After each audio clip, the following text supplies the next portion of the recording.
ఇల్లు కడుతున్నారా? మీ ఇంటికి క్రాక్స్ వస్తున్నాయి. అయితే క్రాక్స్ రాకుండా ఉండాలంటే ఏం చేయాలో వీడియో ఫాలో కండి. కాబట్టి క్రాక్స్ రావద్దంటే అందులో ఈ మెష్ వచ్చేసి మెయిన్ రోల్ ప్లే చేస్తుంది. ఇది వచ్చేసి దీన్ని ఏమంటారంటే చికెన్ మెష్ అంటారు. ఈ చికెన్ మెష్ ఎక్కడ యూజ్ చేస్తారు, ఎలా యూజ్ చేస్తారు అనేది మనం ఈరోజు ఈ వీడియోలో తెలుసుకుందాం. మెయిన్ మన ఇంట్లో మేజర్గా క్రాక్స్ వచ్చే ప్లేసెస్ ఎక్కడెక్కడ అంటే నేను చూపిస్తాను చూడండి. ఎక్కడైతే మనకి ఎలక్ట్రికల్ పైపులు వేస్తారో ఈ పైపుల దగ్గర, ప్లస్ బీమ్ జాయింట్స్ కానీ పిల్లర్ జాయింట్స్ కానీ ఈ జాయింట్స్ ఉంటాయి కదా, ఈ జాయింట్స్ దగ్గర మీకు మేజర్గా క్రాక్స్ అనేవి ప్లాస్టింగ్ చేసిన తర్వాత రావడం జరుగుతుంది. ఈ క్రాక్స్ ఎట్లా అవాయిడ్ చేయాలనేది ఈరోజు మనం చూద్దాం. ఇప్పుడు ఆ క్రాక్స్ రావద్దంటే ఈ మెష్ ఎట్లా యూజ్ చేయాలో నేను ఈరోజు చూపిస్తాను మీకు.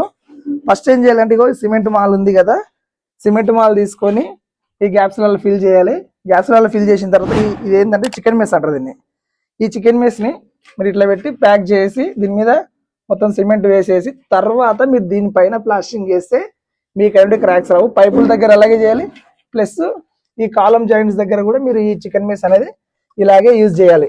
ఇలాంటి క్వాలిటీ ఆఫ్ వర్క్స్ మీకు కావాలంటే మీరు మమ్మల్ని సంప్రదించవచ్చు. మాది వచ్చేసి వివాల్డ్ కన్స్ట్రక్షన్స్. మా లొకేషన్స్ వచ్చేసి ఓల్డ్ మహబూబ్ నగర్ అండ్ హైదరాబాద్ అండి. మేము వచ్చేసి సివిల్ ఇంజనీర్. మాకు వర్క్ గురించి వచ్చేసి 7 years ఎక్స్పీరియన్స్ ఉంది. మా present 25 days on going projects ఉన్నాయి.